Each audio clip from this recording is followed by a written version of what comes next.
Thanks for tuning in to the hottest talk radio show around, providing an open discussion for some of the most important social issues and trending topics today. From personal growth or spirituality to sex and relationships, no subject is ever taboo. So prepare to be empowered, enlightened, and entertained during another episode of the award-winning Let's Face with Will Strayhorn and Friends. Real people, real topics, real talk.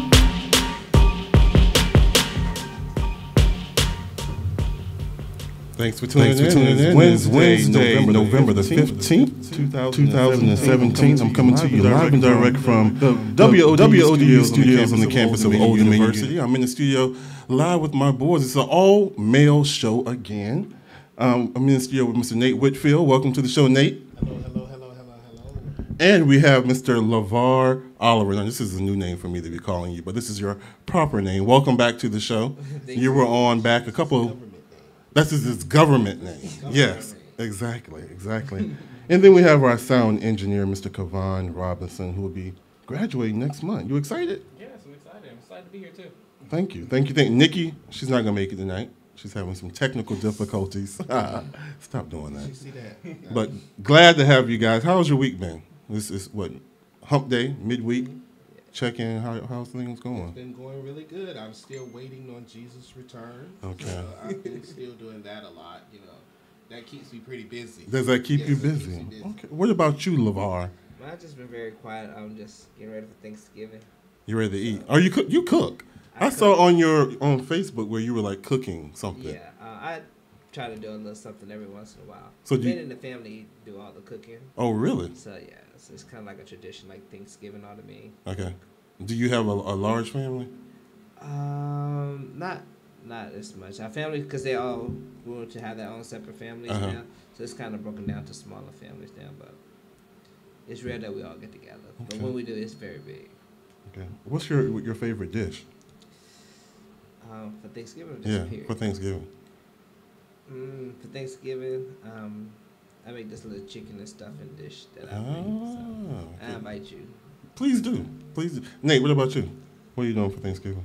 I will be going home, praise the Lord, for Thanksgiving. You're going to Africa or you going back? I was thinking about going there first, but I just don't feel like the fight. Okay. Because I'm waiting for Jesus' return. That's right, you're waiting. I'm going home to Jacksonville. Okay. And I cannot wait. You have not been home in a while. I haven't been home in a while. My mom is excited. Yes. Excited she wants to cook. But I told her, don't get too excited. Just let my sister do all of the cooking. Mm-hmm. So everybody's going to be coming around to see Nate? No. We've already discussed that. None of that? It's none of that. That's terrible. It's private. I'm coming in. And you're swooping out. And I'm swooping out. That's terrible. Yes. That's terrible. What about you, Kavan? I'm just headed home, see my mom. Do y'all have to leave the campus? Y'all have to leave? We don't have to leave. Okay. I'm just headed home. All right. See my mom. You excited? Yeah. You don't eat a lot, do you? I do actually. Surprisingly, I do. Do you? Yeah. I'm trying to put on some. Well, you can have some of mine. You can definitely have some of mine. Surprisingly, I eat a lot as well. Thanksgiving is like my family reunion time of the year. So going home to North Carolina, I'll be there probably just for the day. Because it's like 60 of us get together, and it can be overwhelming. So normally my mom would like us to stay from Thanksgiving through Sunday. I normally leave, if not Friday morning, I'll leave maybe Friday night. I don't think I'm going to work the weekend, but just, I have to take my family in doses. Can't, too much. Peace. Yeah, some peace. But yeah, that's it. You going Black Friday shopping? That's nothing I want. Like, I try to think, what could I get for Black Friday? Like, that's nothing I want. I can't think of anything I want either. You not going? Maybe I don't have no money yet. I was thinking about graduation, but that ain't gonna happen until after Christmas. You going? Yes, I will. Oh, you going? You to Black Bible. I'll be Black Bible. All right. Thank you. So it's a lot of things in the news. It's a lot of things. By the way, this is our new sound engineer. If I didn't introduce him correctly, Mr. Kavan. There's a lot of things going on in the news. What caught my eyes? Still some things going on with Tamar Braxton and Vince. Have you seen the episode, the show? So I just saw, because they got a new season now. Yeah. And because I was thinking, like, because right before the season came out. That's when all the voice rumors and so maybe this is just a hype to get the show. And like the first episode, I guess it's leading into them getting a divorce. But I hope that the accusations of him beating her, because he don't look like somebody that beat her. He does, and she don't look like somebody that get beat. But you never know. You never know. I watched it last night on YouTube, and they did like the caption about the show was shot before she filed for divorce. But it seems like he's pretty fed up from her. And then, he's lost all this weight. I think he's down like 217. And he was just saying that she doesn't want him to lose. She doesn't want him to have the surgery to remove the skin. And he's just like, he's really feeling himself. He said he feels good. And she's like, she don't like skinny. She was telling her son she don't like skinny Vince. But she was also talking about his health issues too, because of a lot of blood clots. Because he was in the hospital like maybe 4 years ago or something like that. She said for like 40 days, I think. Yeah, for 40 days, because of blood clots, and that was her concern too, to make sure that he's doing it, but being safe about it at the same time. Do you think that's her only concern? I think Tamar liked being the center of attraction when she with him. But Vince is just so quiet. I don't think he's gonna take any attention from her. Okay. You know what I'm saying?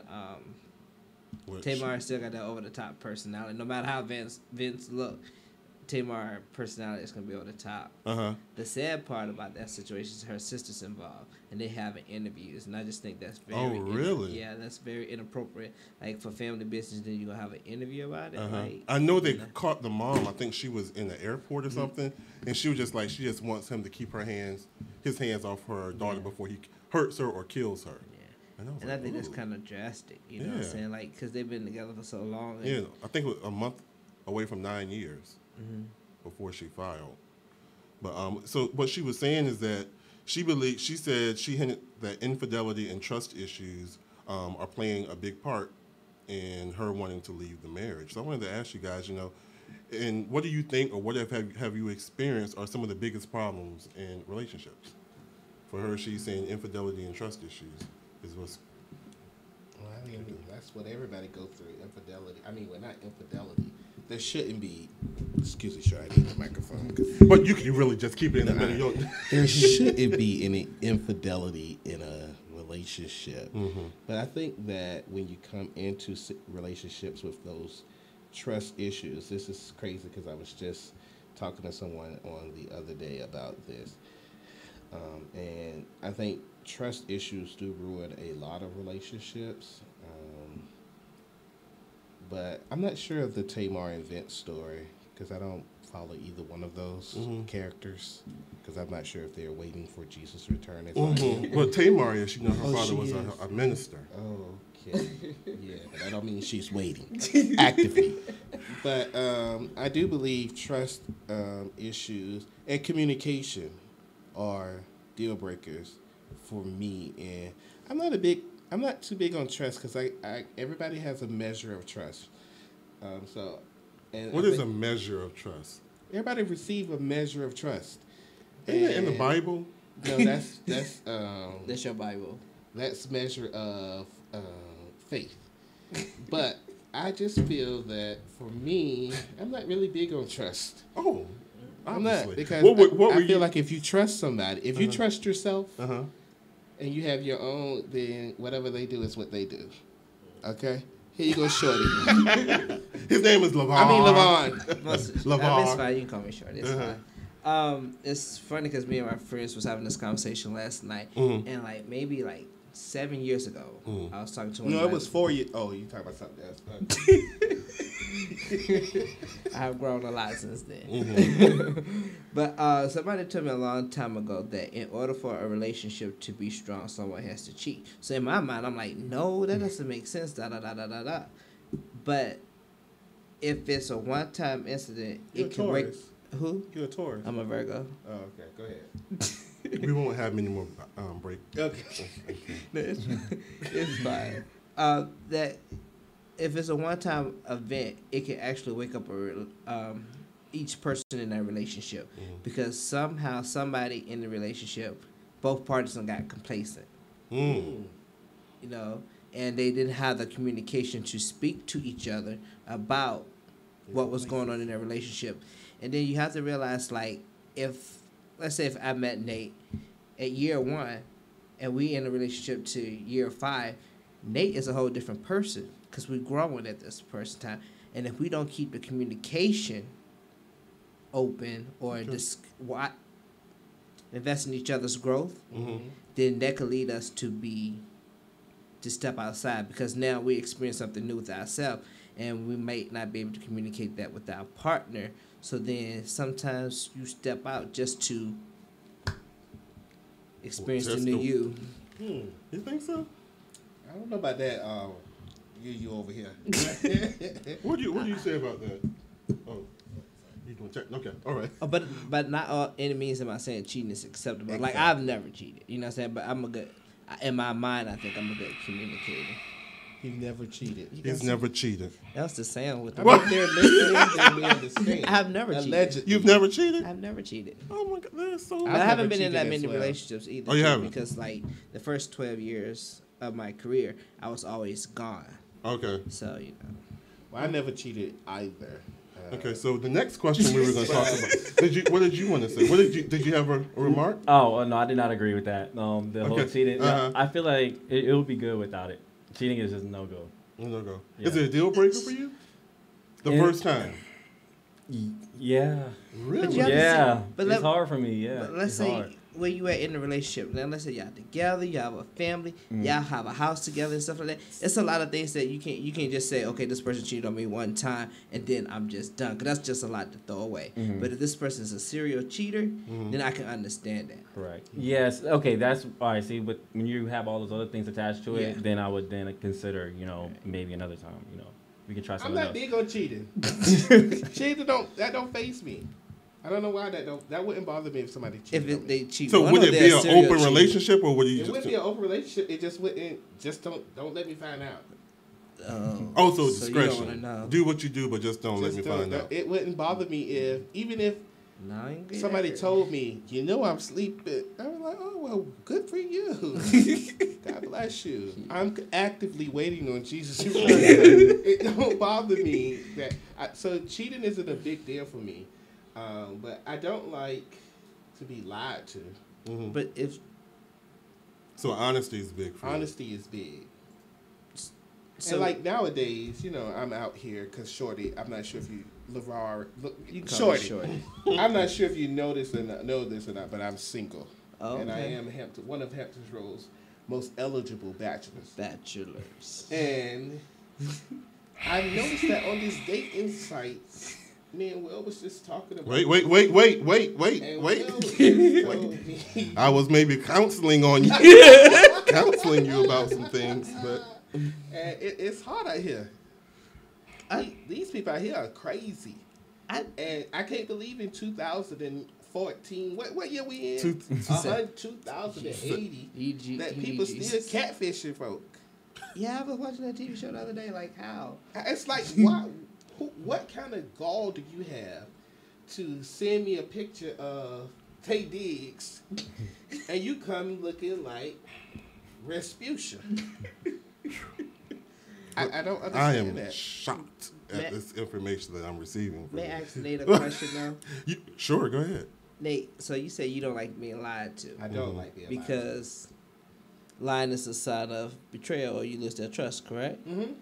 But isn't cheating the same thing? Like, so they betrayed you, they betrayed your love and your trust. Cheating is like a form of a lie. If I said to you, Shorty, are you sleeping with Tanya? And you say, no. Now that's the lie. That's a lie. But if I tell you, you can If be you okay say and yeah, you go to the then next I was room. like, oh, okay. So it's an open relationship. It's That's not an open relationship. No, it's not an open relationship. Because you making it okay. Open relationship. I mean, I'm not saying I'm making it okay, but I just want you to be honest with me to say, look.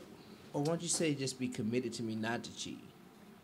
That's a way you can look at it too. Okay. But I just feel like I don't want you to feel. I'm to the point in my life at 100 years old that I just feel like I'm not. If that's what you want to do you. As what's the girl name on the news? She said, "Do you boo?" I want you to do you boo. I don't want you to feel as though monogamy should come. That's just what you should do because it's right. if you can't do it, you can't do it. But I want you to be honest enough to say, I tried, I can't do it. Then it's me to say, it's left up to me to say if I still want to be in it. Okay. But you're just not going to have me in it, and you doing it. Well, God bless you. Hallelujah. We're praying for the studio. And he blessed me. On behalf of the studio, we're praying for you that you will find your version of peace in that situation. Yes. But, okay, next question. Okay, Wendy Williams. She's going through it. You guys saw her when she fell out on TV. I think it was Halloween, wasn't it? Well, she's evidently been having some other things going on. So according to multiple media reports, she's having some mental and physical health issues. And the people at the show, her friends, those who are close to her, are really concerned because she's allegedly suffering from anxiety and bouts of insomnia. She's been under so much stress recently, and it's taken a real toll of her health. She's lost a lot of weight. To me, have you seen her? Really I know she had the pictures on the beach, and it didn't look intentional to me. She's been really having bad problems sleeping. She's totally lost her appetite, and she's battling anxiety. Some of the news things that have been circulating with rumors about her husband and her manager, Kevin Hunter, how he's having a relationship with this other woman. And then they leaked photos, of course, him picking her up in the Bentley and Wendy crying and stuff like that. So she's really under a lot of stress. So I wanted to ask, how do you handle stress, and how does it affect you, your life, your body, anything like that? For me, stress, I don't think I handle stress that well. I don't think I think I internalize it. I think I'm getting better at it, but I think initially I internalize it. I try to act like it's not there. Things that really stress me out. I don't really get stressed out unless it's my heart or my money. Money and my heart are the only things that really stress me out. And it shows up, I get short-tempered, insomnia. I do the opposite. I eat. I put on. God knows I eat. I eat. I'm not the type to not eat, but I'll eat. Very short-tempered, and I withdraw. I'll push back from people.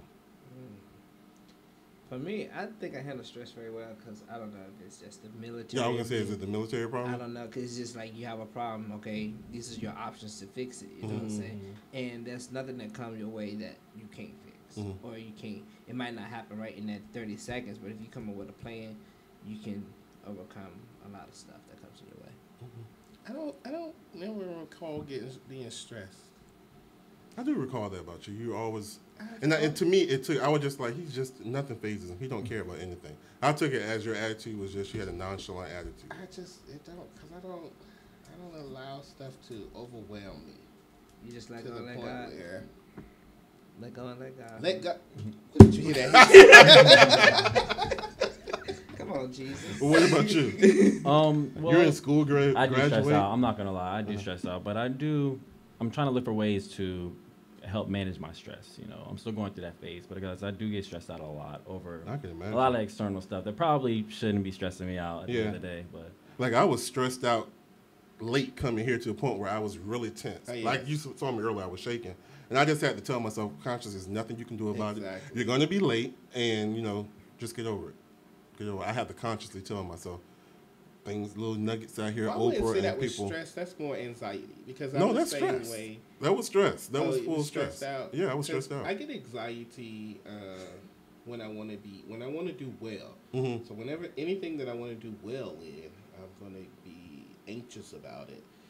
I'll be anxious about, like, I do a service. I work at a church on Sunday, and when I wake up on Sunday morning, I'm extremely anxious.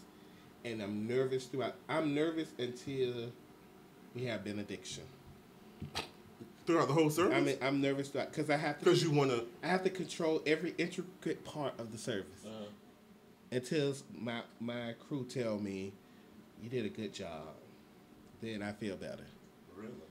But for the most part, I don't ever I don't allow stuff to stress me out. In a negative way. In a negative way. Right. Yeah. Right. Okay. Like, I got anxious because for some reason for now, like, I'm super trying to be on time for everything. And, like, today, for some reason, I thought I had to be here at 6. And I'm texting, like, oh, I'm lost, da-da-da. And then You said had to 6 hours still running around trying to get my printer to print. So that was the part of the stress too. Don't forget you coming to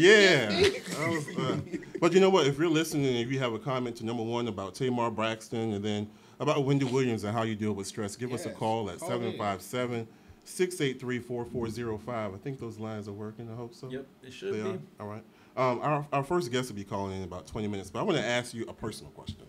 Okay, so let's say somebody likes you. You know, somebody pushing up on you, they like you, but you're not really, really feeling them. And you basically put them in the friend zone. You know what the friend zone is, right? Yep. So do you and your friends have some type of a pact or a covenant or some type of unspoken rule that, let's say, this person takes interest in one of your friends or vice versa? Is that person fair game? Or is it, you don't... If I'm not interested in that person, yes, that person is fair game. Okay.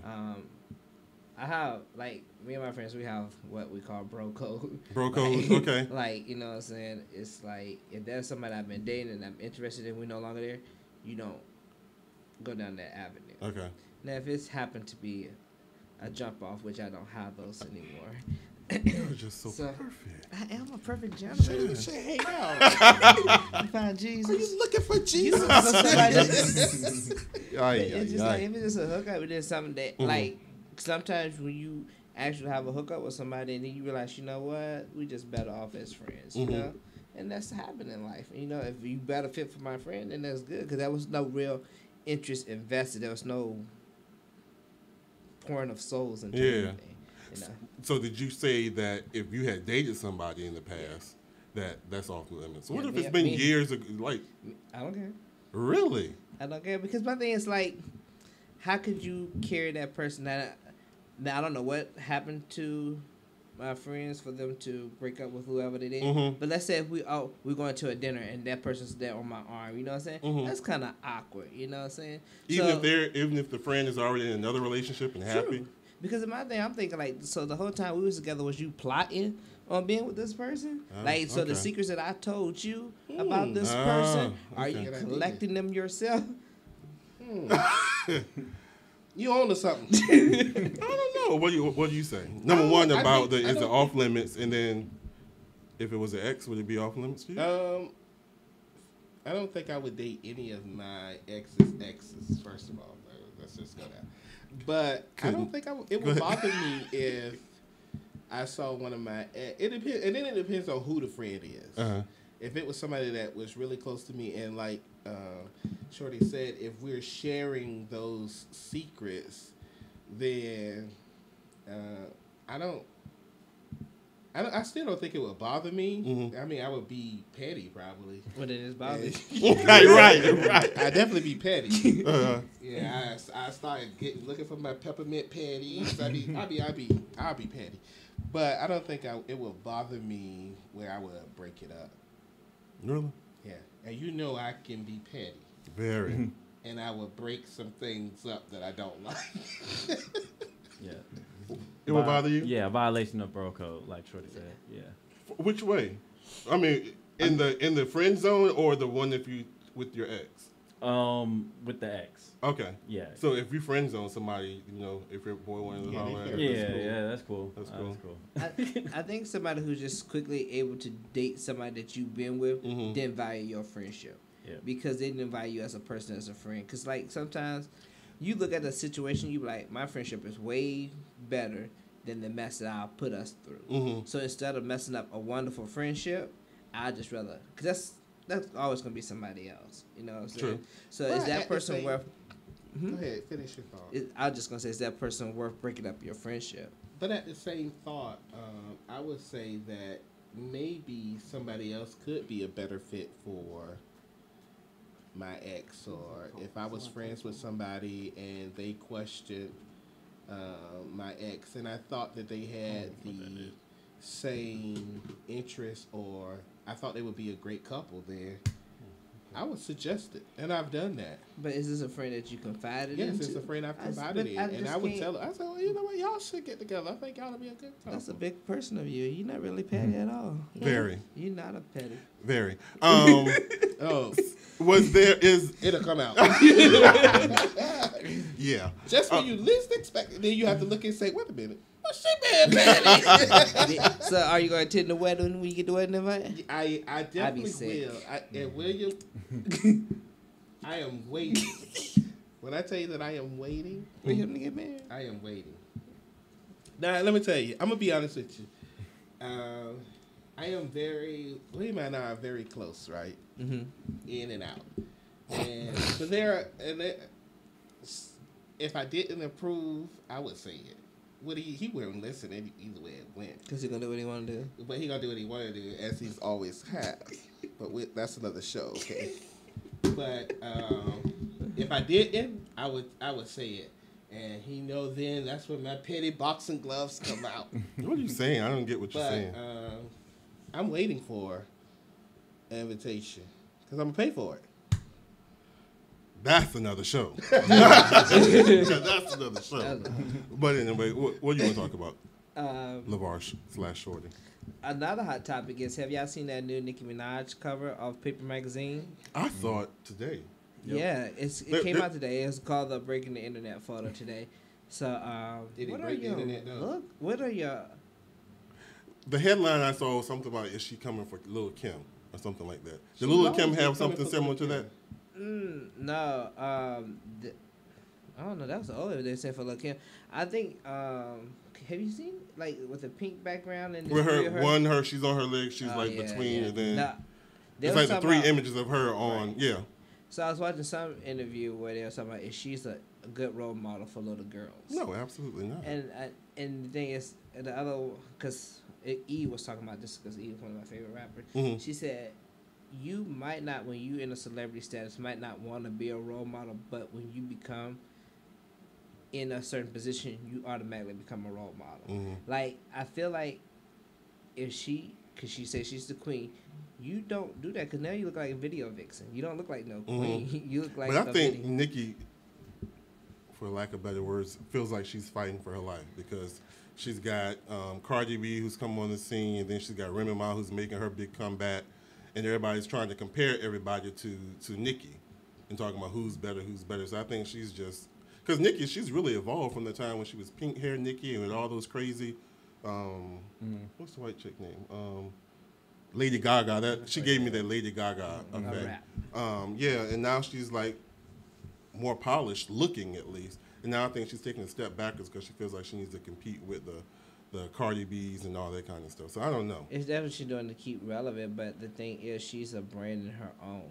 Like she already did her work. We realize that. We realize that. She should realize that more than anybody else. Yeah, well, you know, because she has done a lot of things. Is. Maybe something, I don't know. Then they're talking about whether she can write her own. Does she write her own lyrics and stuff like that? A long time. I don't know. I don't know why that's so important in the rap game. That you write your own lyrics? To be your own lyricist. I mean, there's plenty of people that been making it. Whitney Houston was one of the greatest singers of all time. And rap is different. She never wrote a song in her life. So for a rapper, I think as long as somebody is speaking to what you about, or as long as you're not lying and trying to be in the streets, because I'm in these streets. You in the streets, and I know what it is to be in these streets. For the Lord. Yes. You're a soldier. I think on the battlefield for rappers to be an authentic rapper, they expect you to be able to write your own at the bars. Drop of a dime. Because rapping really starts from freestyle battles. Mm-hmm. Okay. And in freestyle battles, you have to be quick with the words and stuff like that. Between rap and hip hop, I think hip hop started the freestyle. I think that's where hip hop was originated, in the freestyle and being able to battle someone on the dime, and that's what those people are true hip hop artists. But these rappers, I think that's just to me, rappers are now commercialized. True. To the point where, you write what they tell you. you rap what they tell you to write. I just think it's as long as it's true to your voice. Mm-hmm. It's like WilLet writing a book. You may have a ghost writer. Mm-hmm. As long as it's true to your voice. That's my thing. I don't see where it would be a big deal But can't write. But if you walk around with a certain arrogance about yourself, and I get that. Yeah. You know what I'm saying? I think that's where the most, because if you can do X, you say you X, Y, and Z, but then you can't do that. Let's say if you say she says she's the queen of rap. Now I'm not against or for Nicki. It's just speaking in general. Mm-hmm. Like if you say you X, Y, and Z, but then when it's time for you to prove why you X, Y, and Z, and you don't have the credentials to do it, like if they'll tell you she cannot come out on a hit on her own, and through her sales and stuff, she has good music, but most of the time her hits are coming from when she's featured with somebody. Mm-hmm. So you know what I'm saying. So it's kind of like how you the queen when you only best when you're a feature. Mm-hmm. Good point. Good point. Yeah. Point that I know nothing about, but that's a good point. Yeah. But going back to the magazine, I think that she was just going for being like provocative, as like most as like provocative as possible. Because I know Little Kim and then also the Kim Kardashian picture on there. I know that was a big thing. So obviously she was just trying to go for that provocative picture. To, I think she missed it though. Yeah, she missed the internet thing. Why break the internet or whatever she tried to do. And can it truly be broken? What does that mean? I don't know. What does it mean? It's just is there like a number that you have to hit? Certain likes and stuff like that, and just people just it's just getting a lot of likes. I guess that's so. It's not actually the internet going down. No, it's not. It's just a term. So I wake up in the morning. I say today, you're gonna break the internet. Yeah. You gonna post a picture up there of yourself to break the internet? Oh, if I post a picture of myself, I'm definitely gonna break something. Please wake me up. Please. What you have anything you want to talk? You know what? I do. I have a good story that I was reading about. There was a homeless guy in Connecticut who was walking around minding his own business, and in an envelope he found a check for $10,000. $10,000. What a blessing. Did I say he was homeless? He ain't got his name on it. And he found a check for $10,000, and he and his friends located the owner of the check by doing a Google search, and they found her number on Facebook, hit her up, and the lady came back, and she was so appreciative, and she gave him a hug. That's it? Just a hug? She gave him a hug. See, he walking with and Jesus. And she told him that she too have been homeless. So my question to you guys is, have you ever felt you deserved something and didn't get it? Yeah. Everybody has that moment in life. From your day-to-day job, you know what I'm saying? It's like you put in the work, and especially in the military, you know, you have people that work. There's people that's good for face value and stuff like that, and they call it the kissing butt syndrome or whatever, and it happens all the time in the military. You know what I'm saying? And you see people just getting passed over because instead of them kissing butt, they'd rather show you that I can do the work, and it just you see it all the time in the military. It was funny. I was watching the 25th anniversary of Def Comedy Jam, and David Chappelle made the mention that when he first started in the comedy business, the guy not Russell Simmons, but the other guy, I can't remember his name, he passed on him 3 times. And when he made it big, it was this guy that wanted him to be even bigger because of the way he passed on him. It was just, it always take you back to, they say, you never know who you're entertaining. But it was just so weird, this story, when I thought about it. I was like, you know, this could have, even 1,000 of it, 500 of it would have changed his life, you know, in some sort of way. And I thought about my own self, of things that I felt I deserved that I was passed on. I'm about to start crying. Nah. That's funny that you said that, because I was watching last night. I go through these moments when I have to get my S together. So I'm in this stage now where I have to get it together. So last night I was watching YouTube videos, and I was trying to get into Tony Rich. Really can't get into him. Tony Robbins. I'm sorry, Tony Robbins. Can't really get into him for some reason. But I was really getting into Lisa Nicole. So I watched like maybe 3 of her videos, and she was talking about how the curse of comparison. And I've spoken a lot of times where I compare myself to a lot of people, and from years that I'll talk myself out of doing something because I don't feel like I'm good enough or better than the next person. And usually at the end of seeing what they produce, I'm like, oh, well, I could have did that better. But she was just saying how there's really nothing standing between when we see like celebrities, or I used to always look at Sam Fine and say I want to do that. And she said the only thing that's really different behind the difference between he and I is action and the intensity behind the action. So when you were asking the question about do I feel like I've ever been passed over, I feel like that all the time. But when I look at the situation, it's my own fault. Either because I didn't have enough faith in my abilities, or I just didn't do what was required, or I didn't want it as bad as the next person. To go after it. People tend to look at somebody that's successful and be like, oh, I just want to be like them, but they don't understand the work they had to get to there. Like the same journey that you will have to take there, he probably took the same one and can tell you like his journey was not that easy and stuff like that. And you have if that's your passion, that's your drive, nothing's gonna stop you from doing what you want to do. You know what I'm saying? But like you said, it's all about putting the work into Putting the work into it, and then redefining success, because everybody don't live at that pinnacle of success, and understanding what your success may be and becoming content that therein. But do you think that you can, this is off the subject, but do you think that you can have it all? Do you think you can have happiness, relationship, success, all at the same time? I do. Yeah. But only when you're aligned in yourself. You have to be able to handle it within yourself. If you can't handle it within yourself, then you can't have it all. He's going to give you one or the other. You got to see where you're at in life. Yeah. If you, like Nate said, if you're able to handle that. Because the thing is, everything requires work.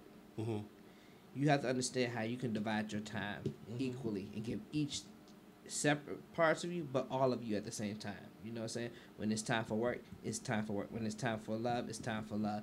It's time. You just have to make the time. Exactly. It's just the effort behind it. Anything that you want, you're going to bust your butt to get. Yeah. I can somewhat agree to that. What do you say before I reply? Yeah, I totally agree. I think that basically... I'm kind of lost. I'm gonna be honest. So because I feel like you can have it all, but I really don't feel like you can really have it all at the same time. Because I think so many things, like we were saying with the success, we don't know the things that people have to go through, but you also have to maintain that at that same intensity because we've gotten to a certain heights, and then we slacked off, and we've seen other people come on the scene, and because we were attending to something else. Exactly. I feel like. You can definitely have it all, but I don't think you can have it all at the same time. I think having it all is having a balance, having that great balance of everything that you want. So if love, success, and what else would be having it all? Health. Good health. Because we've talked, remember with Michael Knight, we were like, well, how can he was one project, one way, whatever. We don't know how he passed, but we had suspicions. Yeah. And we were like, how can you overlook your health? Because usually your job is really demanding. You don't have time. I think that's the part of that balance. You have to have balance to know, okay, in order for me to do the best job, I have to be healthy, right? And then it's having someone, whoever your partner is, or your wife or spouse, they have to give into that same balance. Not, give into the balance of the union to be able to say, well, don't forget you got to do this, or and because you shouldn't have to they shouldn't be forced into your life. They should be. It's a really good placement. It's a placement. What shouldn't be forced? The relationship. Nothing about the whole having it all should be forced. It's gonna come placed into your life. So your life's still gonna be moving, and you're just gonna be picking up whatever you want as you go along. If you're reaching out for it and you're finding it hard to obtain, then that's not for you at that moment, because you're not ready and it's not going to be aligned and balanced in your world because it's not moving. You know, your life should always be moving in the direction that you want to go. Of course, we're going to have issues and stumbling blocks and situations that happen, but it should still be moving forward. And if you find that it's hard to attain and keep, then that's not for you. So you have to find that balance, you know, to say, like I said, you know that you need to be healthy to do this, or you don't want nobody that's stressing you out when if you're a reporter and you have to fly all over the world to get this. You can't have nobody say, well, where you at? What time you coming home? You know what I'm saying? I think the person, they have to be, and this is funny, I have a girlfriend, and her husband is a preacher, and they have really good, they was making really good money. And I told her, she was saying, oh, he never helped with the kids, he always at church. And I told her, I said, powerful men like powerful women. So you need to find you some business, or you're going to have issues in your home. And she went back to school. She's a nurse practitioner now. And he keeping up with her. You know? And I told her, I said, because if not, then you're going to have that unbalance where you have that where you can't feel like you can have it all. And to me, I feel that they have it all because they have money, they have a great family, and they both have really great careers that they are in love with. Even though her career is because she can't have no kids. I guess there are different aspects. Did you have something? About the success part, you have to. The most important thing for you to be successful is you have to define what your success is. What it means to you, right? Because just because this person is here, doesn't mean I'm less successful. Because I'm fulfilling my destiny with my success. Right. You know what I'm saying? My destiny, even we might be in the same field, but my destiny is not this other person's destiny. So the only person I should be comparing myself to is me and myself. True. Okay. So how do you feel about it now? You know, yeah, we're going to take a quick commercial because our first guest is coming up, but I will answer that again for you. We'll be right back. You've been listening to Let's Face It with Will Strayhorn and friends. We'll be right back. The odds of becoming a signed artist and having 4 #1 albums, 1 in 100 million. The odds of going on to win 7 Grammy Awards, 1 in 1.4 million. The odds of this performer having a child diagnosed with autism, 1 in 68. I'm Toni Braxton, and I encourage you to learn more at autismspeaks.org/signs. Autism Speaks. It's time to listen. Brought to you by Autism Speaks and the Ad Council. I wanna leave my footprints on the sands of time. Leave something to remember so they won't forget I was here. Former club members Denzel Washington and Jennifer Lopez for the Boys and Girls Clubs. Every child follows a path in life. For many, that path will lead them to a door that gives them a place to grow, to learn, to belong, a place to forge their future. For 100 years, the Boys and Girls Clubs have opened this door for America's youth. You can change a child's future. Support your local Boys and Girls Clubs. Great futures start here. To learn how you can support your local Boys and Girls Clubs, visit greatfutures.org. Adopt US Kids presents Multiple Choice Parenting. Your daughter just had her first breakup. Do you A, put yourself in her shoes? How could he do this to you? And for Sheila, she has split ends. B, console her. Oh, sweetie, this is going to happen a lot. 4, maybe 5 more times before you get married. C, take charge. Got to get this all straightened out. Give a little talking to, man to man, mano a mano. Hey, Steve! Is now a good time? No? Okay, no problem. Bye. Or D, help her find a new boyfriend. I know a great place to meet boys. The internet. Nice, single boys. Never mind. How about some ice cream? As a parent, there are no perfect answers. But you don't have to be perfect to be a perfect parent. Thousands of teens in foster care will love you just the same. For more information on how you can adopt, visit adoptuskids.org. A public service announcement from the U.S. Department of Health and Human Services, Adopt U.S. Kids, and the Ad Council. Okay, men. This is your time. Maybe you didn't choose this, but you're here now. You're gonna go out there and be an all-star caregiver. It's up to you. So what are you gonna do? You're gonna go grocery shopping, cook, clean, be there emotionally and physically. You gotta dig deeper. Drive them to physical therapy, doctor's appointments. Don't you forget about the pharmacy. I know you won't, because that's what caregivers do. Don't give up. Don't ever give up. This is your time to show the world, your family, and yourself that you're tougher than tough. Now go out there and be the best caregiver this world has ever seen. Caregiving is tougher than tough. Find the care guides you need at aarp.org/caregiving. A public service announcement brought to you by AARP and the Ad Council. You're now listening to Let's Face It with Will Strayhorn and friends. Now back to the show. Welcome back to the show. So our first guest coming up, her name is Diane Forster. She is an intentional living expert, and that's coincidental because Nate and I, we both bought Oprah's new book, The Wisdom of Sundays, and when we started reading it, we both turned to the same section. It was about intention, living with intention. So she's an intentional living expert. Her name is Diane Forster. She is the author of the book, I Have Today, Find Your Passion, Purpose, and Smile. Please help me welcome to the show, Miss Diane Forster. Welcome to the show. Hi, Will. Hi. Thanks. Great to be here. Thank you so much for coming on to the show. I want to first start the interview by asking you exactly what is an intentional living expert? So glad you asked. Well, it's about living your life intentionally every minute of the day in every area of your life and not leaving your life up to happenstance and circumstances outside of your control, and really taking ownership of your life and deciding how you want to live, deciding how you want to feel, deciding what you want your day to look like. And that's what I help my clients do. Okay. What made you want to get into that niche?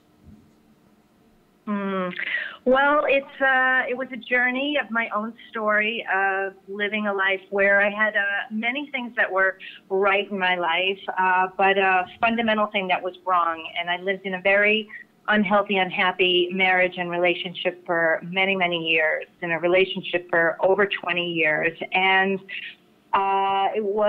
there was a love there, but we weren't in love with each other, and we kept struggling to try and make that relationship work. And I kept up a front to the outside, so to the outside world it looked like I had everything going on, but inside I was, my soul and spirit were chipping away.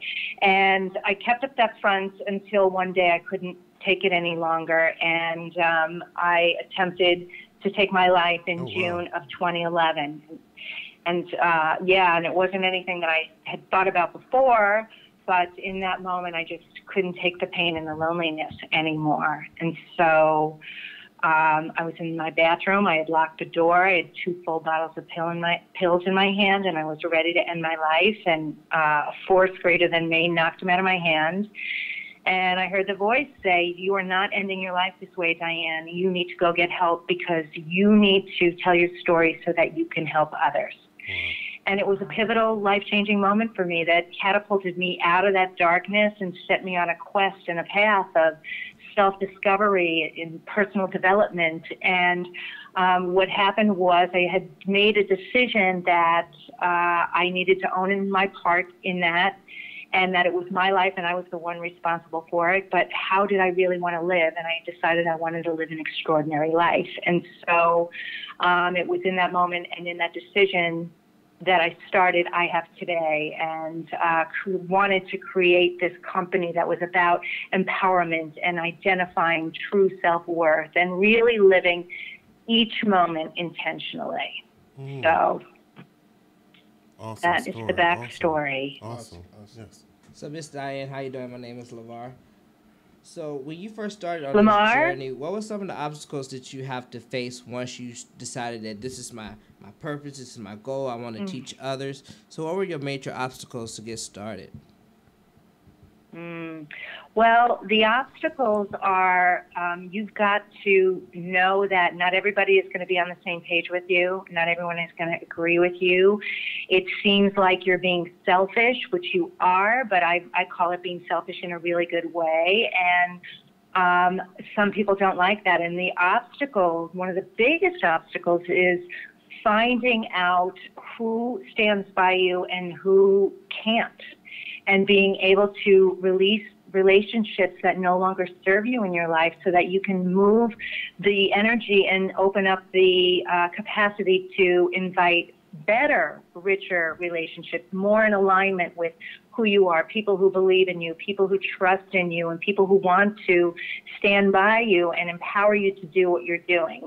They're inspired and motivated by you. And so that was hard, having some of those relationships fall away, and being so certain and strong within yourself and belief in yourself that you are on your path. You may not see the end, you may not know where it's going, but trusting each step of the way with each step that you take is what I would say to that. Wow. It's been one of the obstacles, and yeah. Awesome. Yes. Hi, Diane. How are you doing today? Yeah. I'm doing great. Excellent. This is Nate, and I really have become really interested in this principle of intentional living and trying to do it in my own life. And I have a group at church, and I teach them that they have to be, everything that they do must be done intentionally to be rewarded. But for listeners that are trying to understand this and get into this principle a little more, what are some ways and strategies that you can give to them to live more intentionally? Okay, well, one of the things that I do is I have a formula called M plus I equals O, and that's movement towards your intentions will deliver you your outcome. And one of the strategies is before you enter any situation, doesn't really matter what it is, how big or small, you want to be thinking about the end and the beginning. What's my outcome? You know, if you go to a networking event, or you attend church, or, you know, you go to a family meeting, or you go on a date or a business meeting, you know, thinking about what you want the outcome to be before you even enter into that experience. And by thinking about the outcome, that allows you to think about, well, what would be the intention that I would set to do that? So that's sort of the formula that works really well. Keeping that in mind, M plus I equals O, is one of the ways. And knowing that there is truly an outcome for everything. I mean, literally everything. If you brush your teeth in the morning, the outcome is that, you know, your teeth are clean and you're keeping away, gum disease and all of that. I mean, there is an outcome for everything. And to also not try and break up your routine. Really, we get in this robotic, automatic state where we get out of bed on the same side, you know, we do the same routine in the morning, we take the same route to work, you know, we eat the same thing for lunch, and that really closes us off of seeing what's possible and what the potential is out there. And there's no intention with that, you know. So expanding yourself, and my goal, I believe, that every single day of my life and your life should look different than the day before. Because if you're doing the same thing you did today that you did yesterday, then you didn't do anything new.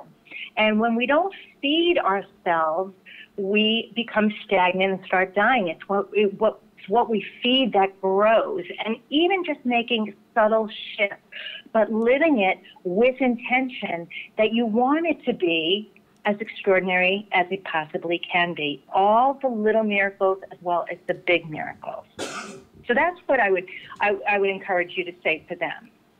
Awesome. Hi, Diane. This is Will again. I have a big question for you. It's a large question.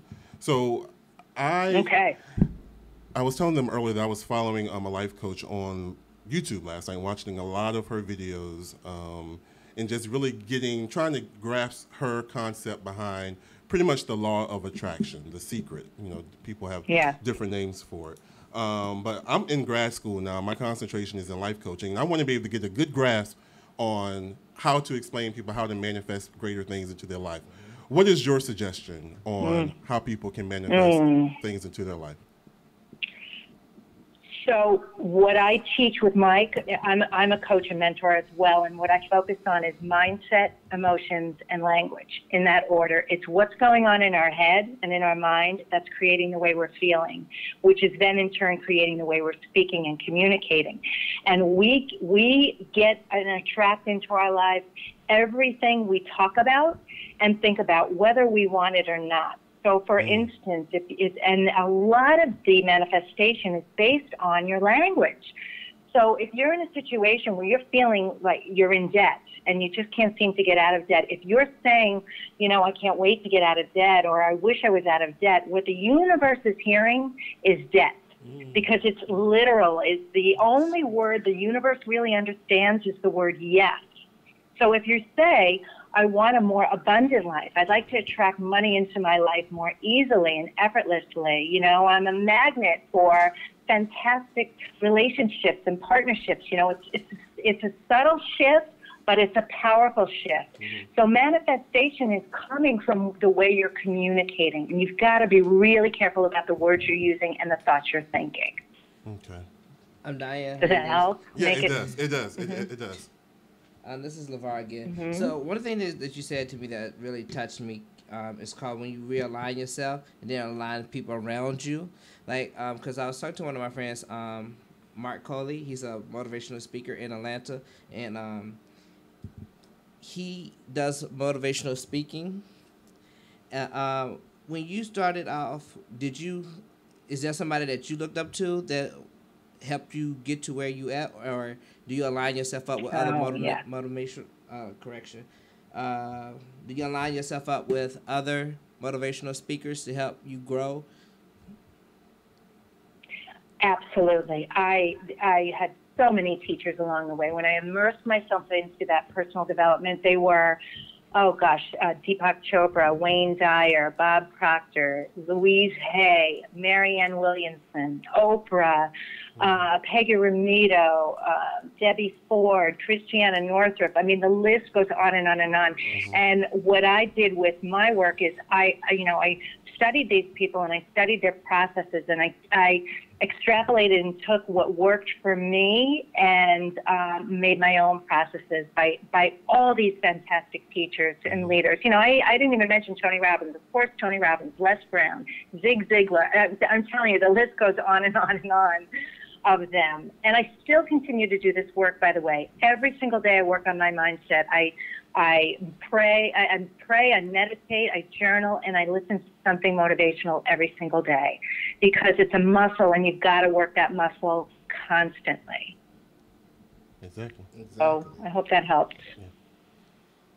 Diane, this is Nate again. So what are some methods for attracting romance, true love, by using these principles? True love. We were talking about that earlier, yeah. I'm sorry? We were talking about that earlier, yeah. So what are some of your tips? Oh, yes. So some of the strategies for doing that, you know, how you want to attract true love is to really be the image of what it is you want. You've got to be the love you desire. And what I do with my women clients who are looking to get it, and this works for men too, by the way, who are trying to attract a man into their life, what happens is we get so used to being in our own life, in our own way, in our own habits, that there's not energy, there's no room for him. So I said, you've got to imagine he's already in your life. He's already sleeping in the bed with you. He's in the shower. He's downstairs making coffee with you. He's going to the grocery store with you. He's taking walks with you. He's in the car. You've got to live your life like he's already there. That's how you're going to attract him to come into your life. And it may sound silly and stupid and crazy, but it's not. You've got to make room for it. So that would be my number one strategy to start implementing in your life. Act as if you're already in the relationship that you want and desire, and then it can't help but come into your life.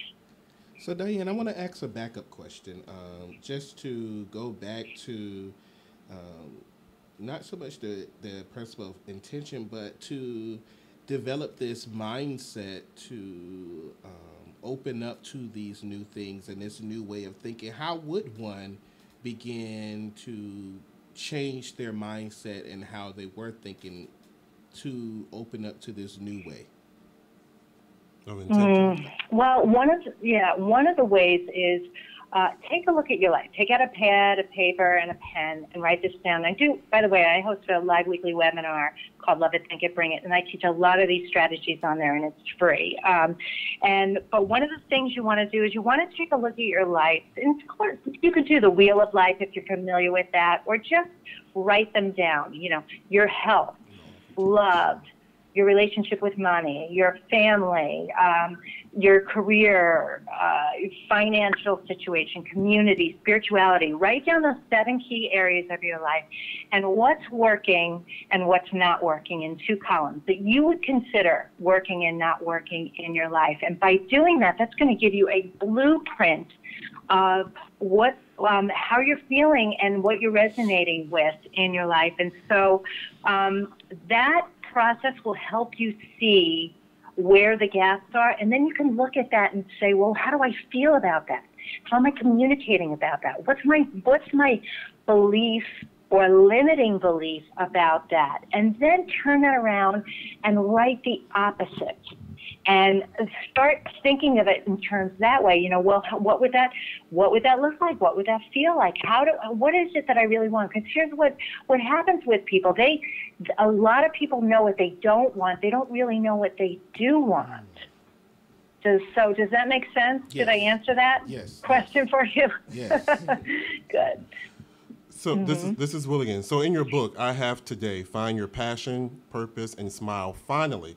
You probably give some tips on how people can live a more purposeful, passionate life. Can you share 1 or 2 of your greatest tips on how people can do that?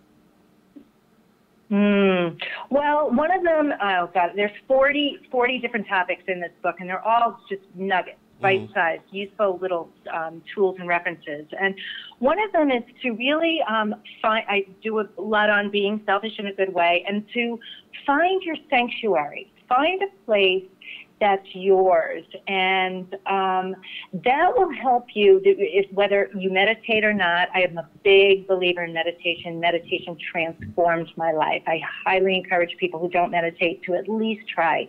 You know, give it 21 days. Try and start a practice.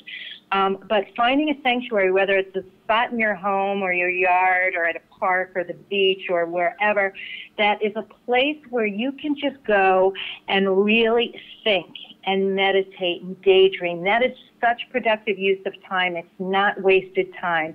And from that, in that silence and in that thought and creativity, you start to develop your idea of the things that you like and really move you in a way. And that helps you define your passion. That would be a practice that I would do. If someone says, I just don't even know what my passion is. I don't know what I'm passionate about. That's a way to find it. Okay. I like that. Diane, this is LeVar again. I'm already in love with you. You already motivated me already. I have a 2-part question for you. Good. Can you describe what your happiness is now, and what would you say to that younger version of you that was in the bathroom about to commit suicide? Okay, these are awesome questions. What I call happiness right now, so many things. I mean, the bliss of a cup of coffee in the morning is happiness for me. You know, really enjoying it and being present. My children, my twins, they define happiness for me. All my relationships, and honestly, the work that I'm doing right now gives me so much happiness. I love to see the transformations and the ahas in people and see them expanding and living their life more intentionally with purpose and feeling more peace, joy, love, and fulfillment in every area of their life. It moves me like you can't believe. And then what was the other question? The last question was what? The last question is, what would you say now that you're in your new space? What Oh, would to you my say younger self. to your younger self? Oh, this is good. I would tell her to just relax, that life is okay, and you're going to go through peaks and valleys, but you're never off your path. You are always on it, and you're being divinely guided, and things happen in divine timing. And that just enjoy the ride, really. Enjoy the ride. All right. Well, Diane, thank you so much for coming on the show. How can people follow you? And you said you also have a podcast, correct? Yeah, I have a weekly webinar. I do. Okay. All right. Well, thank you so much for having me. First of all of you, thank you for your fabulous questions. They can follow me at DianeForster.com. It's DianeForster. And go to my site because to register for my free weekly webinars is there. I have a free gift for you. It's 3 tips on how to get everything you want and other fabulous resources and tools, the book, the journal, and ways to work with me privately as well. So, Awesome. Thank you so much for coming on the show. I really appreciate it. And we got some valuable information, right? You're amazing. Yes, yes. Thank you. Oh, thank you guys so much. I wish you well. Best of luck. Thanks. Good night. She really motivated me. Yeah. That's how I felt last night. So it's all working together. And that what she said clarified a lot of the things that I had questions about last night. Have y'all ever meditated before? I've tried. I can't. I just got an app for that. Actually. You did? Yeah, just recently, a couple days. Yeah, it's so coincidental that she brought it up. What's your most difficult part? Just getting alone time where I can just chill. That's really hard for me because I'm all over the place. And then when I'm at my home, my roommate's always bothering me. So, it's kind of tough to get alone time. Yeah. But that's really what it's hard. My friend Mark, the one that had mentioned, he talked about meditation every morning. Name dropping in there. I know Mark. You know Mark? Yes, he's a really great guy. So Mark, he said because he gets up at 4 o'clock in the morning. I'd be like, I'm too busy, Mark. I don't have time but they're like, you have to make time for yourself. You know what I'm saying? The world gonna get what they're gonna get out of you. But you have to set aside that special time for you. And when she was talking about realigning yourself, like for me, when I got that aha moment, is because in that divine moment where she was talking about is, I moved to Japan for like 2 years. I never wanted to move. I was comfortable where I was at, So I thought I had everything I needed. And when I moved to Japan, that's when I realized that all I was looking at was materialistic things. That for myself, I was not rich inside myself. If you understand what I'm saying about that. So sometimes, not to go too biblical, God would take you away from everything. Exactly. Yeah. So you can understand what's the most important thing. And then I felt like the person, that 2 year has made me a whole different person. So I understand the realigning of yourself, of people around you, because people bring energy into your space. Exactly. You know what I'm saying? And some people are not in your circle to celebrate you. Some are there is to plan your breakdown. So you have to make sure the people that are in your corner are in your corner. And that's good that you saw that opportunity and took it, because a lot of people don't have the opportunity to be, as Kavan was saying, he has a really busy life. So you were able to have those orders to go to Japan. And I know a lot of people that have been to Japan that saw that same, got that same light bulb turned on for them. But I know I try to meditate, and I find myself just sitting there. Sitting there. I don't think I know what meditation is, because before I thought you had to clear your mind, and when something enters your mind, you have to start all over again. She's saying that find a place and daydream. Now, I can do that all day. No, I think she's talking about not daydream, but visualizing where you want to be. But I thought you're just supposed to, from what I understand, you're supposed to be like noticing your breath, noticing how your heart beats. But there are certain types of meditation. Maybe you need that app too. But I've done that. I think I've sent it to you before. Yeah, I've sent it to you. I deleted it. My way, I started. There was like, breathe in. Yeah. You're thinking about breathing in because you want to take your mind off. You want to blanken your mind, so that I guess the universe can give you a new awakening. I'm going to YouTube it. It's hard. But if meditating don't work for you, a journal. A journal. a journal, documenting your life, because you will go back and you have a journal, then you'll sit back and read what you was going through a year ago. And if you don't see no growth from where you was at a year ago to now, then you're not really motivating yourself. Right. So, like, for those who don't, like, because I like to write. So I'll write in a journal before I sit down and not meditate. But it's just getting it out your mind, because sometimes you just have to speak it verbally out your mind for it to manifest. You know what I'm saying? Because if you keep it in there, it's not going to grow. You have the power to speak over yourself and what you want in your life. Reach. That's true, and I really like the principle of, before we move on, I really like the principle of intention. I think it's an awesome, and to me, I'm getting the awareness that I got from it from the beginning is being grateful. I think gratitude opens you up for a lot of these laws of attraction, and intention is, and one of the things I always tell my crew is we have to be intentional because we want a great result, right? And then just like Oprah, and she said when she learned the law of intention, she used it in how she conducts shows. The shows, it's one of the methods that you use as well, because you always looking at how you want it, your result that you want it to end up to be. So this law of, or this principle of intention, I think, is one to live by. And the way I'm going through it is through my principle of gratitude. Okay. So if I had any type of understanding of intention, you totally erased it all. So I'm still trying to understand. No. I kind of understand it, but it's still foggy. But you know what intent means? Intent is a purpose or a plan.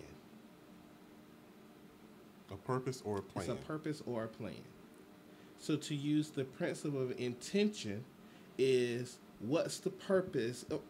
And this is what Oprah said. When she asked, what's your intent for this idea? What is it that you want to see happen? And then she say, you have to meet her intention.